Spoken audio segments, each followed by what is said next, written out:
Welcome to your deep dive. Today, we're diving into something that affects, well, pretty much all of us online, right? We're talking about malvertising. Yeah. You see those ads everywhere you go online, like the banners, the pop-ups. Right. Well, sometimes they're not as harmless as they look. Absolutely. We're talking about malware, like actually hiding in plain sight. It really is a fascinating issue and, a pretty concerning one, too. What I find so interesting is how malvertising takes something we're all so used to, online advertising, and basically turns it into a weapon. It really exploits that trust we all have in websites, even ad networks, to deliver these harmful payloads. So before we go any further, can we just break down that term itself? Like, what is malvertising?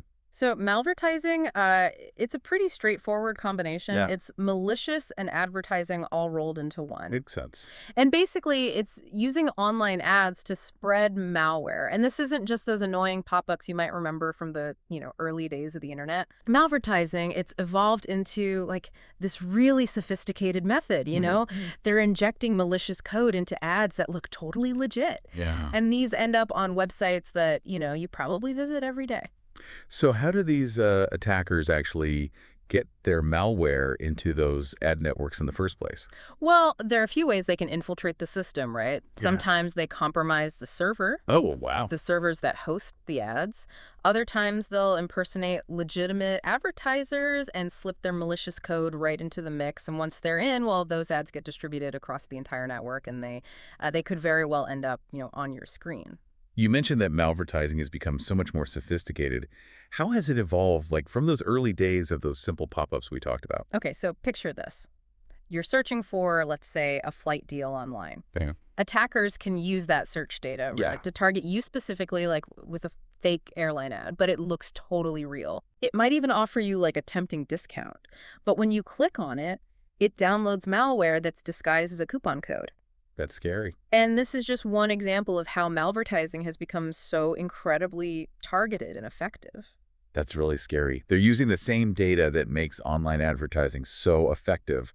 All of our, user profiles, browsing history and everything.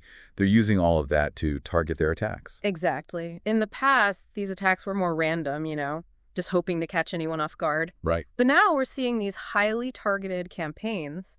They use what's called programmatic advertising. Okay. And this allows them to deliver malware at scale, basically, to very specific groups of people based on their demographics, their interests, even their location.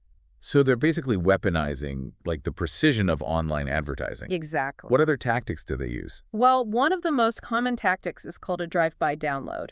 And this is where, just by visiting a website that's been compromised, or even by clicking on one of those infected ads, you could, without even knowing it, download malware. And here's the scary part. It often happens silently in the background. Oh, wow. No warning signs, no nothing. You might not even realize your system has been infected. So it's incredibly stealthy. Yes. What happens once that malware is actually on your system? Well, that really depends on the type of malware, right? And the attacker's objective. Okay. Sometimes it's all about stealing your personal information, your login credentials, your credit card numbers, things like that. Other times it might be about taking control of your device, Yeah. and using it for their own purposes, like sending spam or even launching attacks on other systems. And then there's ransomware, which we hear about all the time. Right. Is that linked to malvertising? Absolutely. We're seeing a huge rise in ransomware being distributed through malvertising. Imagine you click on what you think is a harmless ad, and all of a sudden your computer's locked up. All your files are encrypted. That's a nightmare. And then the attackers, they demand payment, often in cryptocurrency, to unlock your data. Jeez. And in some cases, they even threaten to release sensitive information if you don't pay. This all sounds incredibly alarming. Well, What can we actually do to protect ourselves from all of these attacks? I mean, are we just sitting ducks? not at all. Yeah. There are definitely steps we can take, to minimize that risk. Okay. And it all starts with awareness, just knowing that this threat exists and understanding, how it works. Right. From there, we can start building these layers of protection. So what's the first line of defense? Well, one of the most basic but effective steps is using a reputable ad blocker. Okay. Think of it like having a filter on your web browser, Yeah. screening out potential threats before they even get to your device. Okay. And it's not just about blocking annoying ads, it's about blocking the potentially harmful ones too. I use an ad blocker, but it sounds like that's not quite enough on its own. You're right. Ad blockers are a good starting point, Okay. but they don't catch everything, right? Malvertising tactics, they're always evolving. And that's where the more comprehensive solutions come in. What kind of solutions? Well, here at Stonefly, we've developed a whole range of advanced security solutions, and they go beyond just basic ad blocking. One of those solutions is our state-of-the-art web application firewall. Okay. It acts like a shield, analyzing incoming web traffic and blocking anything that looks suspicious. And that includes, you know, malicious ads. So it's basically adding another layer of protection to catch what the ad blockers miss. Exactly. And it's constantly being updated to keep pace with the latest threats. We're really committed to staying ahead of the curve when it comes to protecting our customers. That's good to know. Yeah. But what if the worst happens? Right. An attack gets through? Yeah. What then? Well, that's where having a really robust backup and disaster recovery plan is crucial. It's like an insurance policy for your data. Yeah. If your system's compromised, you need a way to restore your files and get back up and running fast. And Stonefly specializes in this. Right. We absolutely do. We really believe in a multi-layered approach to data protection. Okay. That's why we offer a range of solutions, including air-gapped and immutable backups. Okay, can we break that down a little bit? Yeah, sure. What exactly are air-gapped and immutable backups, and why are they so important in this whole, malvertising and ransomware context? So air-gapped backups, those are essentially offline backups. Mm-hmm. Your data is copied to a separate storage device, and that's physically disconnected from your network. So even if your main system is compromised by malware or ransomware, that offline backup, it remains safe and untouched. It's like having a spare copy of your files locked away in a secure vault. That makes a lot of sense. And what about immutable backups? So immutable backups, they go one step further. They're designed to be tamper-proof. So once data is written to an immutable backup, it can't be changed or deleted even by, administrators. Mm-hmm. And this is crucial for ransomware attacks, right? Even if the attackers get into your system, encrypt your files, they can't touch your immutable backups. That's amazing. It ensures you always have a clean, uncorrupted copy of your data to restore from. So it's like having an extra layer of security built into your backups. Precisely. It's all about having those layers of protection. Right. You start with basic precautions like ad blockers, then you move on to advanced security solutions like our web application firewall, and then ultimately it relies on robust backup and disaster recovery strategies using air-gapped and immutable backups. These layers of protection sound really comprehensive. Yeah. It's good to know that we're not defenseless against these threats. Absolutely not. While the threat of malvertising is real and it's constantly evolving, there are definitely steps we can take to protect ourselves and protect our data. Right. The key is to stay informed, stay vigilant, and stay ahead of the curve. Now that we've laid the groundwork and we understand, the dangers and the defenses, let's delve into some real-world examples of malvertising attacks. Definitely. I think it'll help to see how these attacks actually play out in the real world and the potential consequences they can have.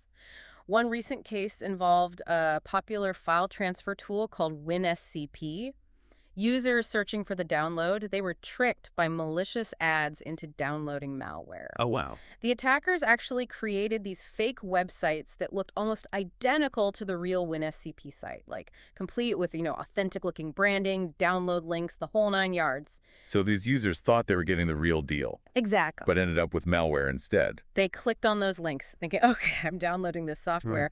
But instead, they were installing malware right onto their systems. And this just highlights, how important it is to be really careful. When you're downloading software, clicking on links, even if it seems like it's coming from a trusted source, you always want to double check that website, make sure that download link is legit. It's like a digital wolf in sheep's clothing. Are there any other, really striking examples of malvertising attacks that show just how dangerous this can be? There are, unfortunately.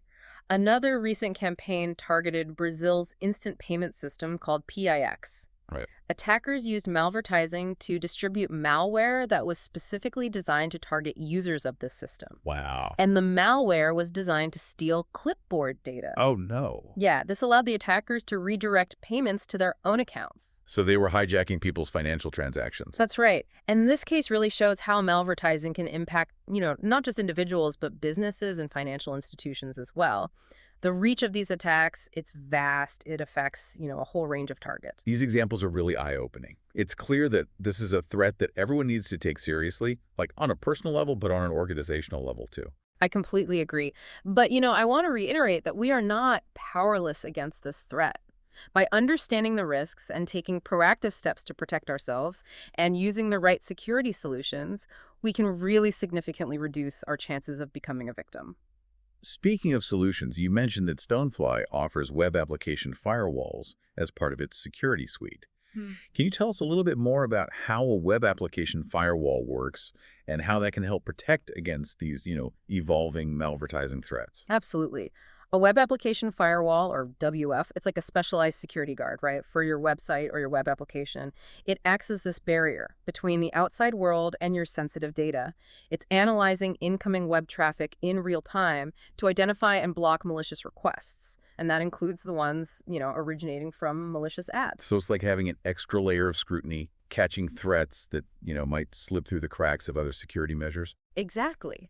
A WAF can filter out malicious traffic based on all sorts of criteria, like known attack patterns, suspicious user agents, or requests coming from, blacklisted IP addresses.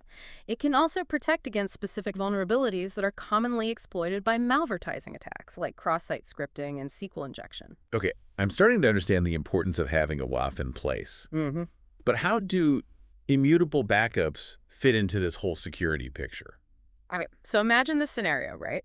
Despite your best efforts, a really sophisticated malvertising attack gets through your defenses. Oh.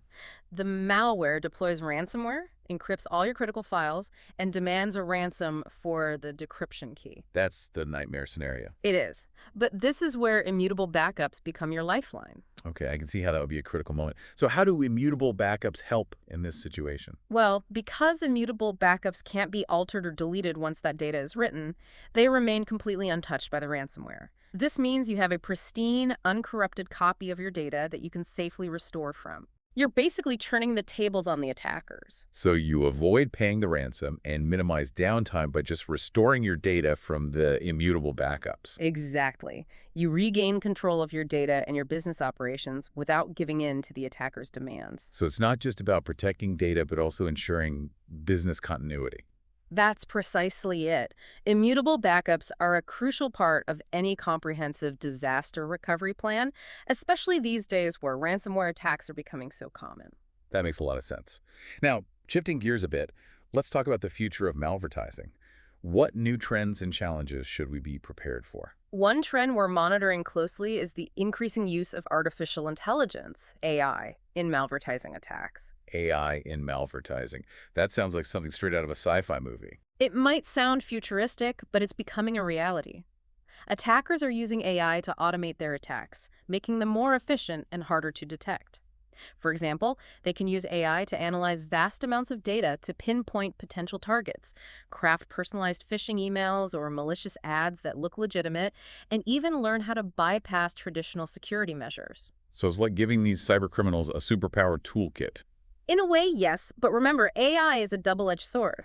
While attackers are using it for malicious purposes, we at Stonefly are also using AI to develop more sophisticated security solutions. We're developing AI-powered tools to analyze traffic patterns, detect anomalies, and proactively block threats before they can cause harm. So it's like a digital arms race with both sides leveraging AI. That's a good analogy. It's an ongoing battle, but we're dedicated to staying ahead of the curve and continuously improving our solutions to protect our customers. Okay, so we've talked about AI, but are there any other emerging trends in the malvertising landscape that we should be aware of? Absolutely. One trend we're seeing is a shift toward more sophisticated forms of malware, things like fileless malware. Fileless malware. Okay. Yeah. So how's that different from like traditional malware? So unlike traditional malware, which relies on files that are actually stored in your computer, fileless malware, it operates in the computer's memory. Oh, wow. Leaves no trace on the hard drive. That sounds incredibly hard to detect. Yeah. How does fileless malware even work if there are no files? It's a really clever technique. Fileless malware, it often exploits, legitimate system tools and processes to execute its malicious code. It might hijack a trusted system process, or even inject its code into the memory of a running application. So it's like a ghost in the machine. Exactly. And this makes it even more important to have advanced security solutions in place, right? Ones that go beyond that traditional signature-based detection.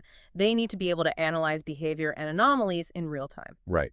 It sounds like the future of malvertising is going to be this constant game of cat and mouse between the attackers using these really sophisticated techniques and security professionals trying to stay one step ahead. It is, and that's why it's so crucial to stay informed, stay vigilant, and partner with a security provider like Stonefly that is dedicated to staying ahead of the curve. We're committed to researching these emerging threats, developing innovative solutions, and providing our customers with the tools they need to stay protected. Speaking of staying protected, we've talked a lot about technical solutions, but what about the human element? What role does, user awareness and education play in all of this? User education is absolutely crucial. Even with the best security technology in place, human error, it can still be a major vulnerability.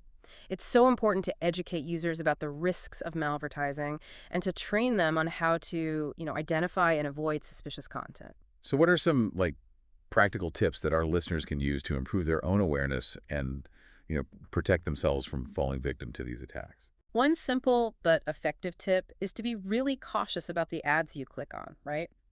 If an ad seems too good to be true, or it uses, overly sensationalized language, or if it's pressuring you to click immediately, it's best to err on the side of caution and just not click. So trust your instincts. If something feels off about an ad, it probably is. Exactly. Also, pay close attention to the website where the ad appears. If it's an unfamiliar website or if it just looks suspicious, it's best to avoid clicking on any ads on that site. So be mindful of the context of the ad as well. Right. Any other red flags we should be looking out for? Yeah, definitely. Before you click on any link, hover your mouse over it to see the actual URL.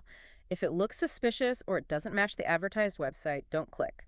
This is a really common tactic that's used in malvertising attacks to redirect users to malicious sites that are disguised as legitimate ones. It's like checking under the hood of a car before you drive it. Exactly. And of course, using ad blockers and keeping your browser and all your plugins up to date are essential steps, to minimizing your exposure. So it's all about having a multi-layered approach to security, right? Yes. Combining technology with user awareness and just best practices. Absolutely. It's about creating a culture of security Yeah. where everybody understands the risks and takes responsibility for protecting themselves and the organization. Well, I think we've covered a lot of ground in this deep dive into malvertising. It's been really eye-opening, to see this kind of dark underbelly of the internet. It has. But I want to leave our listeners with a message of empowerment. While malvertising is a real and evolving threat, it's not insurmountable. By staying informed, taking proactive steps to protect ourselves, and partnering with a trusted security provider like Stonefly, we can significantly reduce our risk and, navigate the digital world safely. I think that's a great takeaway. Knowledge is power. And the more we understand about these threats, the better equipped we are to defend against them. I completely agree. And for our listeners, if you want to learn more about how Stonefly can help protect your businesses from malvertising, you can visit our website at www.stonefly.com or contact us at sales@stonefly.com. Thank you for joining us today. It's been a really insightful discussion. It's been my pleasure. And that concludes our deep dive into the world of malvertising. Stay safe out there, everyone, and remember that knowledge and vigilance are your best defenses in this, ever-evolving digital landscape.